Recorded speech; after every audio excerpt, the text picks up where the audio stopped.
오늘 만나보실 모델 포더 쿠페의 원조죠. 메르세데스 벤츠 CLS인데요. 자, CLS에는 다양한 엔진이 얹힙니다. 그 중에서 현재 모델 입문 모델이라고 할 수 있는 300D인데요.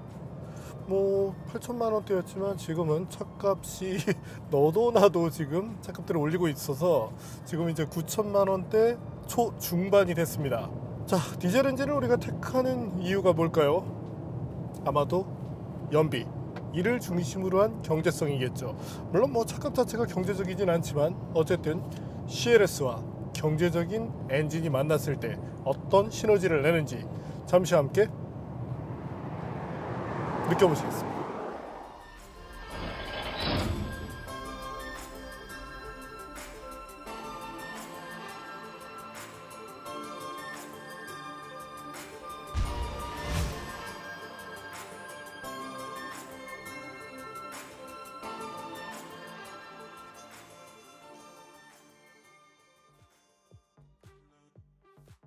2004년 데뷔하여 4도어 쿠페 시장을 연 CLS는 지금까지 45만 대 이상 팔렸습니다. CLS를 가장 많이 구입한 국가 1위는 중국이고 다음이 한국입니다. 아시아 파워가 대단하죠? 그런 이유로 이번 CLS 페이스리프트 모델은 한국 소비자들의 취향을 맞추기 위해 노력했다고 합니다. 디자인의 변화는 크지 않죠? 그릴의 점 모양 장식은 벤츠의 삼각별 모양 장식으로 변경됐습니다. AMG 라인 디자인 범퍼는 AMG 모델과 유사한 형태의 A윙 범퍼 디자인을 반영하고 있고요. 평평했던 엔진 후드에 2개의 불룩한 디테일도 추가됐습니다. 측면부는 휠을 제외하고 같은 디자인이고요. 후면부도 동일한데 리어 스포일러가 추가된 정도입니다. 램프가 다소 아쉬웠는데요. 상급 모델에는 멀티빔 LED 헤드램프가 탑재되지만 300D에는 일반 LED를 사용합니다. 조명에 개별 조정 기능까지 바라는 것은 아니지만 주간 주행등도 볼품없고 오토 하이빔 기능조차 빠져 있습니다. 실내도 일부가 변했는데요. AMG 라인 디자인의 스티어링 휠을 사용합니다.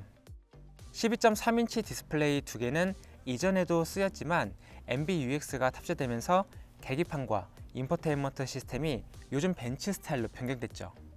새롭게 추가된 미세먼지 센서를 통한 공기청정 기능도 볼 수 있습니다. 그러나 요즘 S클래스나 새로 나온 C클래스처럼 세로형 디스플레이는 아닙니다. 모델 체인지가 이루어지면 달라지겠죠? 센터 페시아도 심심해 보이죠?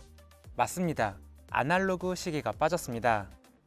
위치가 모호했지만 장비가 빠지니 아쉽긴 합니다. 센터 콘솔 부분의 컨트롤러도 일반 터치패드 방식으로 교체됐습니다. 안드로이드 오토나 애플 카플레이가 연결된 상태에서 음악을 넘길 때는 불편했습니다. 시트 구성은 무난합니다. 통풍과 열선을 지원하고요. 열선을 사용할 때 엉덩이나 등 부위의 비율도 자유롭게 설정할 수 있었습니다. 뒷좌석에 대한 배려는 크지 않은데요. 300D에는 뒷좌석 송풍구는 있지만 온도 조절 기능은 없었습니다. 레그룸은 어느 정도 여유롭지만 쿠페 스타일로 인해 헤드룸은 제한적입니다. 소소한 변화로는 USB 포트가 A타입에서 C타입으로 바뀌었습니다.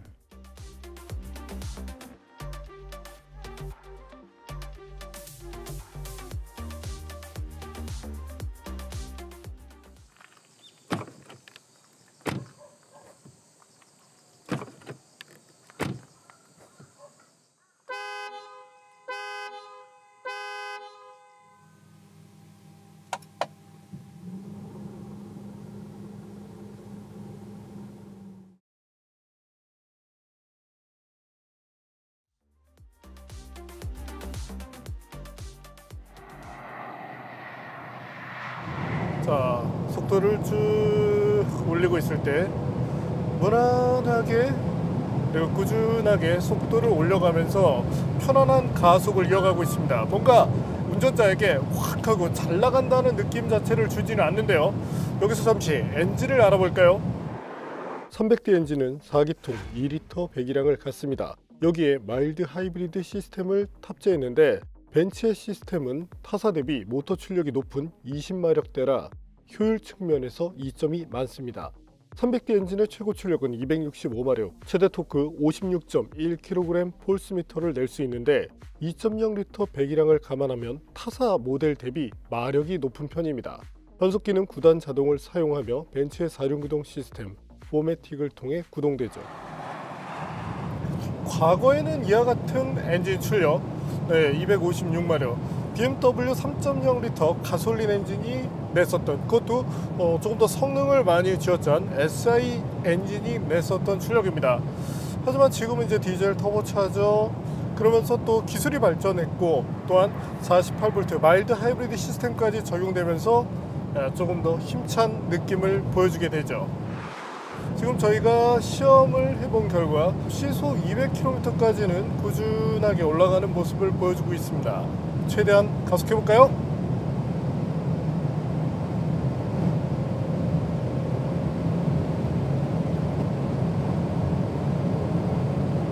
속도계 오차는 대략 200km를 기준으로 7km 정도 나네요.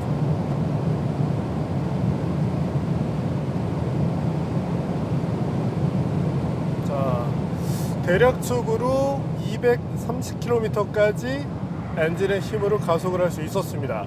하지만 이제 탄력이 어느 정도 필요했었기 때문에 이 차에게 의미를 둔다면 200에서 210km 정도까지가 순수한 엔진에 의한 가속 성능이다, 이렇게 보면 될 것 같고요. 역시 안정감은 좋은 편인데 한 가지 조금 아쉬운 점이 이 차의 엔진 출력 대비 타이어 사이즈가 너무 큽니다. 자, 리어를 볼까요? 얼마 전에 저희가 탔었던 BMW M850i와 거의 같은 스펙인데, 물론 휠 사이즈가 다르긴 하지만 너비로 본다면 이 사이즈에 어울리는 타이어는 아니네요. 특히나 경제성을 중시하는 디젤, 연비를 위한 차인데 여기다 이렇게 큰 타이어를 장착한 이유는 벤츠 코리아가 알겠죠. 또한 소비자가 타이어를 교체하더라도 교체비만 비싸게 요구하는 만큼 적정 사이즈의 타이어를 매칭시키는 것이 더 낫지 않을까 싶네요.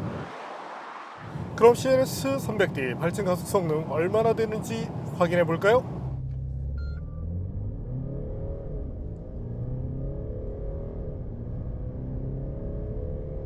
기속 100km까지 도달하는 데 필요한 시간은 약 6.9초였습니다. 거리는 107m 정도 필요했고요.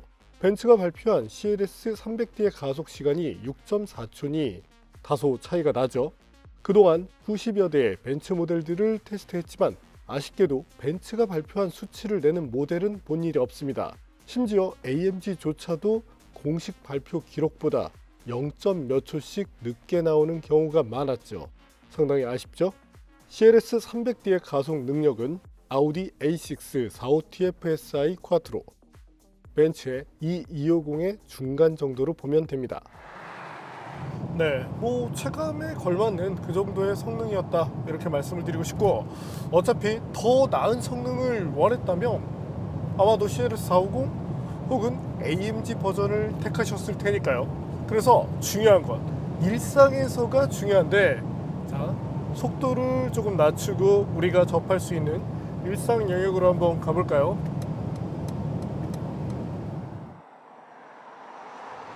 아이들 상태에서는 약간은 그 결결거리는 디젤 특유의 음색이 들려옵니다.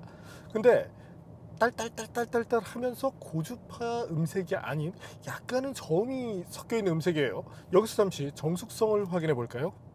아이들링 정숙성이 좋죠. 디젤을 넘어 가솔린 엔진과 비교를 해도 좋은 수준입니다. 앞좌석에서 약간의 엔진음을 들을 수 있지만 차량 중앙부로 보면 어지간한 가솔린보다 낫죠. 참고로 그랜저 2.5의 중앙부 소음이 38dB 정도 됩니다. 주행 때 정숙성이 좋았는데 이때는 고급 세단 수준으로 만족도가 높았습니다. 예전 디젤들과 확실히 많이 다르죠? 스포티한 성향을 조금 살린 타이어인데, 그럼에도 불구하고 이 정도의 정숙성이 나왔으니까 일반적인 사계절 타이어를 끼운다면, 특히나 리어 타이어의 사이즈를 줄인다면 뭐 대략 예상이 되시죠? 자, 이번에는 제동 성능도 한번 보겠습니다. CLS 300D는 최단 36.5m, 최장 37.2m 거리에 멈춰 섰습니다. 좋은 수준의 짧은 제동 거리죠. 하지만 이것도 최상의 성능은 아니었습니다. 길들이기가 이뤄지지 않아 제 성능이 나오지 않았는데요. 그럼에도 불구하고 제동 편차가 적었다는 점, 역시 기본기에 신경을 쓰는 모습이죠. 아쉽게도 제동 성능 자체가 지금 뭐 최적으로 나오진 않아요. 이 차가 지금 원체 새 차거든요. 참고로 차량 제공은 한성자동차 서초 지점에서 해주셨습니다. 자, 짧게 전시장 보여드릴게요. 한성자동차 서초 전시장은 벤츠의 전기차 EQA를 처음 출고한 매장이라고 합니다. 그 때문인지 벤츠의 다양한 전기차에 신경을 쓰는 모습인데요. 전기차에 대해 전문적으로 상담해 주는 분도 있다니 관심이 있으신 분들은 매장 방문하시는 것을 추천드립니다.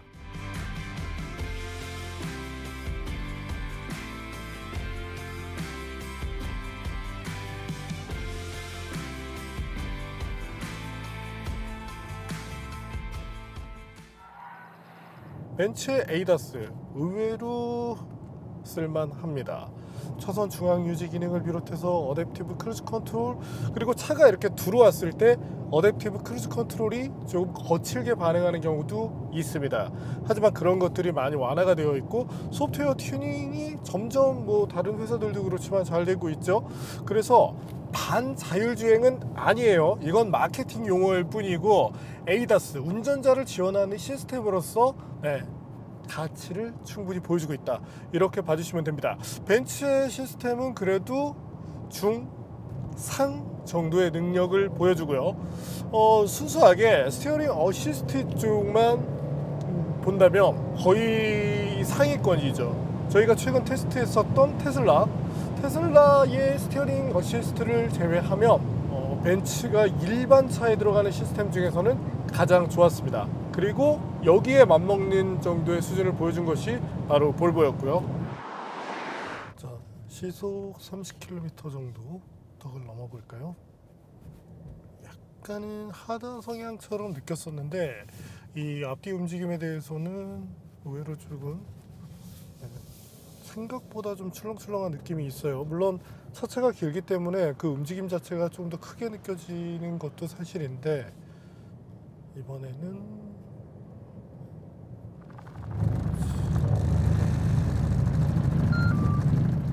지금 이제 뭐 떠는 소리가 좀 많이 나죠. 이거 저희 그 카메라 마운트가 떠는 소리입니다. 날카롭게 들어오는 툭툭툭 때리는 그런 쇼크에서는 의외로 서스펜션이 조금 단단하게 버티려는 성향이 있어요. 그래서 아까 처음에 했을 때처럼 이 턱을 넘는 환경에서는 서스펜션이 최대한 이제 늘어나면서 나름대로 승차감을 유지하려는 모습을 보여주고, 지금같이 이렇게 작은 요철이 많은 구간, 연속되는 구간에서는 의외로 움직임이 약간은 좀 제한적이다, 이렇게 봐주시면 되겠습니다. 자, 일상에서 느끼는 승차감은 약간은 호불호가 갈릴 것 같아요. 조금 단단하다고 느끼시는 분들이 계실 것 같고, 주행 환경, 도로 환경에 따라 좀 차이가 날 것 같은데, 승차감으로만 본다면 확실히 CLS 450이 낫네요. 돈이 얼만데 나야죠. 이번에는 CLS 300D와 함께 달려보고 있는데요. 저 ESP가 꺼져 있는 상태이고 의도적으로 가속 페달을 밟고 스티어링 휠이 돌아가 있는 상태에서 밟는데도 리어 축이 이렇게 크게 미끌리는 모습은 볼 수 없네요. 기본적으로 성향 언더스티어를 그냥 뚜렷하게 보여주고 있고, 자, 지금 같은 경우도 밸런스, 차량의 거동이 밸런스를 억지로 깨가지고 리어 휠이 이렇게 흐르는 거지, 뭐 어느 정도 정상 주행 안에서는 쉽게 차량의 거동이 흐트러지는 모습을 볼 수 없습니다. 여러분들께서 운전하실 때는 대부분 ESP가 켜져 있기 때문에 조금 더 안전한 환경에서 운전을 하실 수 있고, 기본기 부분에서는 잘하는 모습을 보여주네요. 저희가 과거에 이 타이어를 가지고 시험을 했을 때 거의 스포츠 타이어인 파이럿 스포츠 3, 물론 엔트리 타이어이긴 해요. 하지만 그 타이어와 유사한 성능을 내면서도 뭐 소음을 비롯한 일상에서의 편안한 부분에서 이점이 있었거든요. 여전히 지금 좋은 모습을 보여주고 있네요. 뭐 사실 이 차를 개발할 때 이 패턴 자체는 옛날 것일 수 있지만 개발할 때 함께 했기 때문에 모델명만 옛날 것일 뿐 실제 이 차에 맞춰진 최신 타이어라고 보시면 됩니다. 자, 주행연비 볼까요?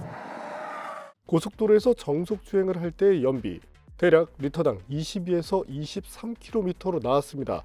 물론 평지만 달리면 이것보다 더 올라가고요. 요즘 경유 가격을 보면 고급 휘발유 수준이죠. 그럼에도 연비 자체의 경쟁력은 여전했습니다. 이 차가 신차라는 점을 감안하면 향후에 연비가 조금 더 향상될 여지도 있고요. 여담인데 저도 이제 그 작은 그 벤츠를 타고 있지만 대략적으로 7,000에서 8,000km 정도를 달려야 주행 연비가 더 좋아집니다. 저희가 오늘 보여드린 연비보다 적어도 한 5% 정도는 상승할 가능성이 있다, 이렇게 봐주시면 됩니다. 장거리 투어를 위해서, 장거리 주행을 위해서 이 차를 구입하셨다면 적어도 연비 부분에서는 충분히 만족할 만하죠. 물론 요즘 솔루션으로 보면 전기차라는 것도 있죠. 충전비 자체로 보면 훨씬 쌉니다. 하지만 내 시간을 많이 투자를 해야 돼요. 내 시간의 가치도 소중하기 때문에 그러신 분들이라면 여전히 내연기관 모델의 경쟁력이 더 커질 수 있다고 봐주시면 됩니다. 립토프 정도 대략적으로 한 80km 정도에서 코너를 돌다가 지금도 그렇죠. 스티어링 돌아가 있고 확 하고 떼도 뒤가 허무하게 무너지는 경우는 나오지 않습니다. 선형적으로 슥 해서 앞쪽에 말려 들어오죠. 뒤쪽이 날아가는 것이 아니라, 뒤쪽이 날아가는 건 사실 정상이 아니에요. 앞쪽으로 감고 들어오는 것은 당연히 정상이고요. 자, 일상 주행과 함께 지금처럼 정말 가볍게 스포티한 주행을 즐기고 있을 때 이 모든 것을 다 잘 수용해 줍니다. 그럼 이 차에는 단점이 없느냐? 지금 보면 사실 변속기도 예전 같았으면 이 9단이 뭔가 1, 2단 사이에서 툭툭 운전자를 기분 나쁘게 하는, 이렇게 탁탁 뭔가 찔러 봅니다. 그런 쇼크를 남겼는데 지금 그런 것들도 없어요. 확실히 이제 세월의 흐름이 이 기술의 안정화, 이런 것들을 부르게 되는데 솔직히 가격은 마음에 들지 않습니다. 자, CLS 이 클래스와 비교를 한다면 분명히 상급 모델로서 포지셔닝을 하고 있어요. 하지만 어떤가요? 지금 이 엔트리 모델이 9,300만 원을 넘어섭니다. 그리고 요즘에 할인이 그렇게 많지는 않아요. 스포티한 일부 모델들을 제외하면 할인이 거의 없는 상태인데, 야, 그러면은 좀 확실히 비싸다는 느낌이 듭니다. 물론 이 가격을 높게 받기 위해서 구성적인 부분으로 놓고 보면 나름대로 보이는 가치를 높이고자 노력을 했어요. 자, 사운드 시스템 보메스터 들어가 있죠. 이를 통해서 이 차에서 즐길 수 있는 사운드 시스템, 사운드를 들려주는 부분에서 더 좋아졌기 때문에 이 부분은 만족을 합니다. 여기 보이는 패널도 나름대로 좋죠. 근데 시트도 사실 벤츠 시트, 이 클래스도 이 시트를 쓰지만 좀 평이하고, 나머지 것들로 봤을 때 이 차의 가치 8천만 원대 초반에서 중반 정도면 적당하지 않을까 싶네요. 자, 여러분들이 지금 저희처럼 초고속 주행을 한다든지 와인딩 로드에서 타이어에 마찰음을 들으면서 달릴 일은 없을 겁니다. 그럼에도 불구하고 매체들이, 전 세계 매체들이 다 그래요. 이와 같은 시험을 하고 있는 이유는 그 차가 갖고 있는 포텐셜을 전해드리기 위함이죠. 자, 페라리를 산 사람들이 다 300km씩 달릴 것 같나요? 그렇지 않아요. 서킷에 들어갈 것 같나요? 그렇지 않습니다. 하지만 그만한 가치를 갖고 있고, 정말 긴급한 상황에 이 차가 나를 지켜줄 수 있느냐 없느냐, 한 번 더 말씀드리지만 그와 같은 가치에 우리는 조금 더 많은 돈을 내고 있습니다. 이 차는 좀 비싸지만요. 이번에는 가볍게 자세 제어 장치의 기능성을 보겠습니다.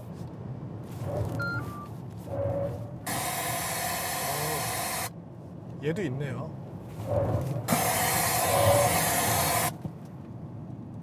확실히 이 작동을 할 때 세련미 자체는 있지만 차량 거동 자체는 커지는 특징이 있습니다. 현재 댐핑 컨트롤 같은 부가적인 기능이 제공되고 있지 않죠. 그래서 CLS 450과 비교를 한다면 CLS 450 쪽이 조금 더 안정적입니다. AMG 마찬가지고요.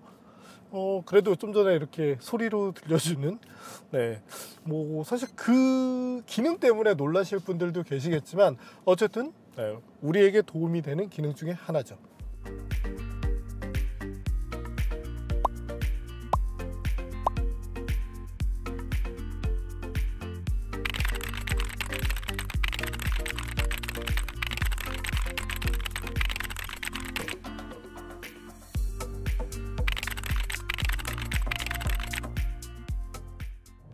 오늘 만난 메르세데스 벤츠 CLS 300D, 개인적으로는 이 차와 가장 궁합이 잘 맞는 것은 3리터 가솔린입니다. 자, 물론 뭐 위로 다양한 모델들이 있어요. 뭐 AMG까지 가면은 이 선택의 폭이 더 넓어지는데 450 정도면 이 차에서 우리가 요구하는 그 모든 것을 해낼 수 있게 되죠. 거기에 가솔린 엔진이 보여주는 편안함, 그리고 부드럽게 전개되는 토크, 이 모든 것들이 고급스럽지만 빠른 운전 환경을 만들어 줍니다. 자, 출력이 올라가면 무조건 빨리 달리기 위함이라고 생각하시는 분들이 계실 거예요. 하지만 그렇지 않거든요. 뭐 마이바흐 580, 뭐 650 이런 차를 타는 사람들이 엄청나게 쏘기 위해서 그와 같은 엔진을 택하진 않습니다.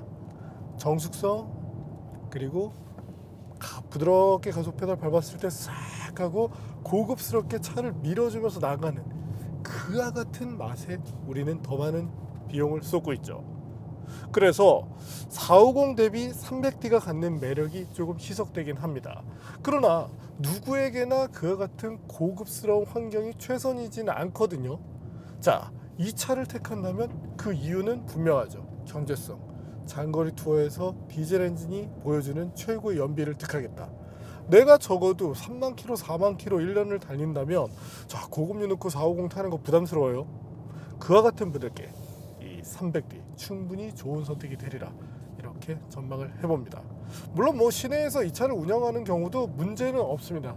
다만 어차피 이 비싼 차니까 조금 더 고급스러운 그런 이 고급차의 본질을 느끼고 싶으신 분들께 저희는 450을 추천드리는 것이고요. 네, 오늘은 메르세데스 벤츠의 패션 4도어 쿠페, 여전히 스타일 좋아요. 네, CLS 300D를 만나봤습니다. 사실은 이 450을 저희가 시승을 하고 싶었는데 이 한성 쪽에도 450이 없더라고요.